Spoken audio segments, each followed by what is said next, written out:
सावित्रीच्या लेकी विमानही चालवू शकतात, सावित्रीच्या लेकी उंच भरारी घेऊ शकतात, सावित्रीच्या लेकी घरही सांभाळू शकतात। खरं तर एखाद्या पुरुषाची जबाबदारी किंवा संघर्ष हा तिथून सुरू होतो जेव्हा त्याच्या खांद्यावरती जबाबदाऱ्यांचं ओझं पडतं। पण एका मुलीचा संघर्ष हा तेव्हा सुरू होतो जेव्हा ती मुलगी म्हणून जन्माला येते। एखाद्या मुलीच्या आईवडिलांचा संघर्ष हा तिथून सुरू होतो जेव्हा त्यांना कळतं की त्यांच्या घरी मुलगी जन्माला आली आहे। एखाद्या मुलीने कसं चालावं, कसं वागावं, कसं बोलावं, कसं राहावं, किती उंच स्वप्न बघावीत, किती मोठे स्वप्न बघावीत, ह्या सगळ्या गोष्टींचा आराखडा हा समाज तयार करतो। ह्या सगळ्या गोष्टींची चौकट हा समाज तयार करतो। मात्र काही मुली, ज्या मुली या चौकटीला ओलांडून स्वतःचं अस्तित्व निर्माण करतात, त्या मुली हजारो मुलींसाठी, हजारो स्त्रियांसाठी एक प्रेरणा, आशेचा किरण ठरतात। खरं तर अशा छोट्या डोळ्यांनी बघितलेल्या मोठ्या स्वप्नांचा प्रवास हा खूप मोठा आहे। आज आपल्यासोबत एक अशी जलतरणपट्टू आहे जिने थेट समुद्राला आव्हान दिले। तिचं नाव आहे पूर्वा संदीप रेशमी गावडे। खरं तर या मुलीनं खेलो इंडियासारख्या मोठ्या आंतरराष्ट्रीय स्पर्धेमध्ये 5 किलोमीटरच्या स्पर्धेमध्ये सिल्वर मेडल, तर 10 किलोमीटरच्या स्पर्धेमध्ये ब्रॉन्झ मेडल मिळवले। इतकंच नाही तर या सावित्रीच्या लेकीने आंतरराष्ट्रीय स्पर्धेमध्ये सिंगापूरमध्ये जी वर्ल्ड चॅम्पियनशिप झाली तिथे याच सावित्रीच्या लेकीने भारताचं प्रतिनिधित्व केलं। आणि या सगळ्यांमध्ये विशेष बाब म्हणजे त्या ठिकाणी ही सगळ्यात तरुण आणि छोट्या वयाची स्पर्धक होती। खरं तर कोण आहे ही पूर्वा संदीप रेशमी गावडे आणि काय आहे या छोट्या डोळ्यांनी बघितलेल्या मोठ्या स्वप्नांचा प्रवास, आपण तिच्याकडेच जाणून घेऊया। खरं तर तुझं सगळ्यात आधी खूप अभिनंदन आणि खूप स्वागत। मला सांग की नेमकं जलतरणामध्ये यायचं आणि हे क्षेत्र निवडायचं कसं ठरलं आणि याची सुरुवात कुठून झाली नेमकी? पहिलं तर हे मी स्वतःहून ठरवलेलं नव्हतं। पाण्याला भीती वाटते आणि एका किनारपट्टी गावात राहणं आणि पाण्याला घाबरणं हे खूपच मोठं आहे। म्हणून घरच्यांनी मला स्विमिंग शिकण्यासाठी म्हणजे सर्वाईव्ह करण्यासाठी उतरवलेलं। पण जसं घरच्यांना वाटलं की मी करू शकते अजून चांगलं, माझ्या आयुष्यात त्याला एक चांगलं गोल बनवू शकते, म्हणून घरच्यांनी मला एक प्रोफेशनल स्विमर म्हणून प्रॅक्टिस द्यायला चालू केली। आणि त्याच्यानंतरच पुढे जाऊन मी प्रबोधिनीत आले आणि बाकी सगळं खेळले।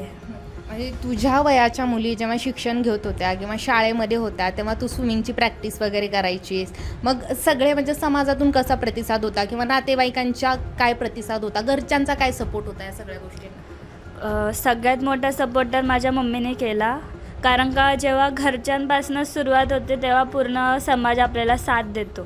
माझे घरचे मम्मी पप्पा हे दोघंही खूप सपोर्टिव्ह होते। कधीच विचार केला नाही की पोरगी म्हणून आपण त्याला मागे ठेवावं। आणि माझी शाळा आणि माझे कोच हे पण खूप सपोर्टिव्ह होते। जेव्हा मला गरज होती प्रॅक्टिस करायची तेव्हा शाळा मला लवकर पण सोडत होती।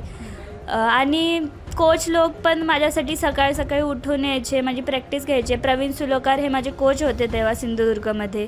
त्याच्यानंतर त्यांनी पण माझ्यात एक हे बघितलं की ही पोरगी अजूनही करू शकते, त्यामुळे त्यांनी माझी अजून प्रॅक्टिस चांगली घ्यायला चालू केली।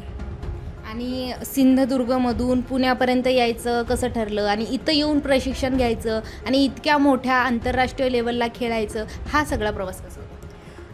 प्रवास खरं तर सिंधुदुर्गपासूनच चालू झाला। त्याच्यानंतर कोल्हापूरमध्ये मला नीलखंड आखाडे सर हे प्रॅक्टिस घ्यायचे सागर पाटील पूलवर।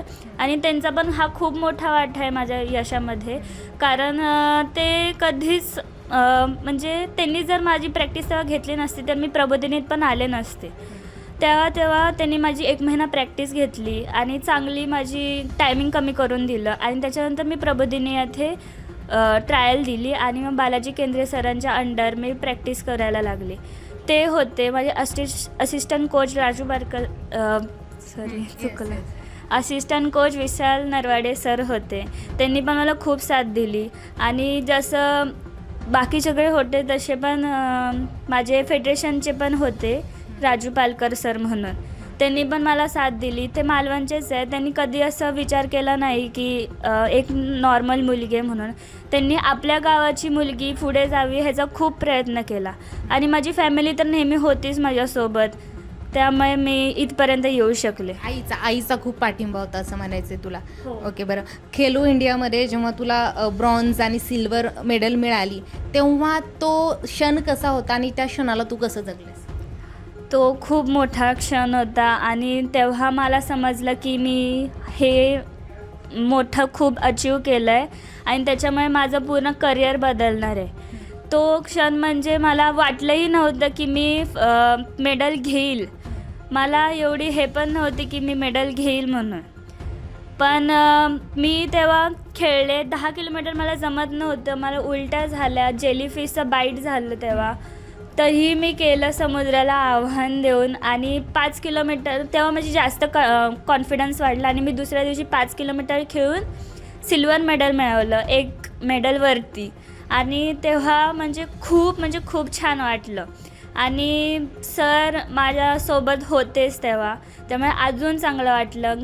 सगळीकडे माझं वावा चालू होती. माझ्या गावात सगळ्यांना माझ्या प्राऊड वाटत होतं.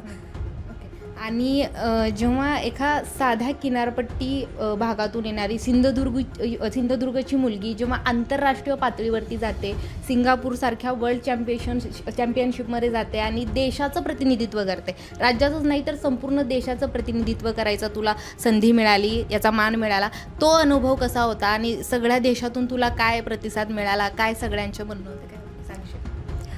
पहिलं तर सिंगापूर येथे माझं सिलेक्शन त्यांनी पहिलं सांगितलेलं की झालं आहे म्हणून, पण त्याच्यानंतर ते बोलले की नाही झालं.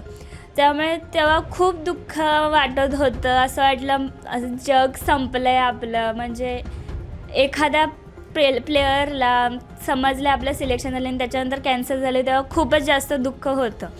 पण जेव्हा माझ्या सरांनी मला सपोर्ट केला, त्यांनी माझ्यासाठी ट्राय केलं की तू अजून चांगलं करू शकतेस आणि मी तुझ्या सपोर्टला आहे नेहमी, तेव्हा माझं सिलेक्शन झालं. प्रॅक्टिस चांगली केली. मी एका इंटरनॅशनल स्तरावर खेळले.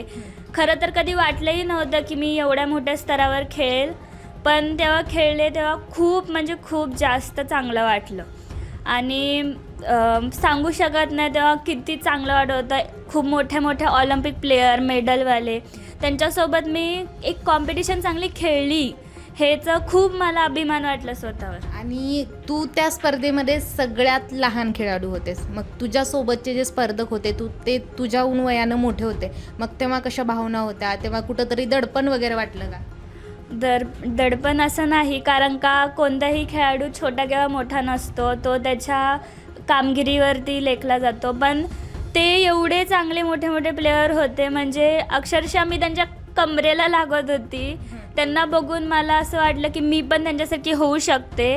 आणि स्पोर्ट्सला कोणतंही एज नसतं, तेव्हा तिकडे जाऊन मला समजलं की तुम्ही कोणत्याही एजमध्ये काहीही करू शकतात.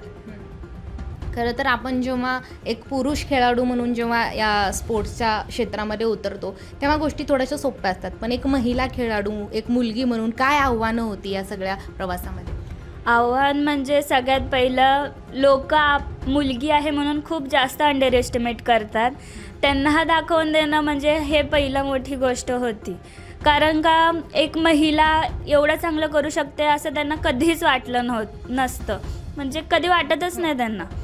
आणि त्याच्यामुळे एवढं चांगलं खेळून त्यांनी खूप प्रतिसाद दिला मला, बाकी सगळ्यांनी पण. असं म्हणत नाही की कोणताही पुरुष साथ देत नाही, पण सगळे साथ देतात.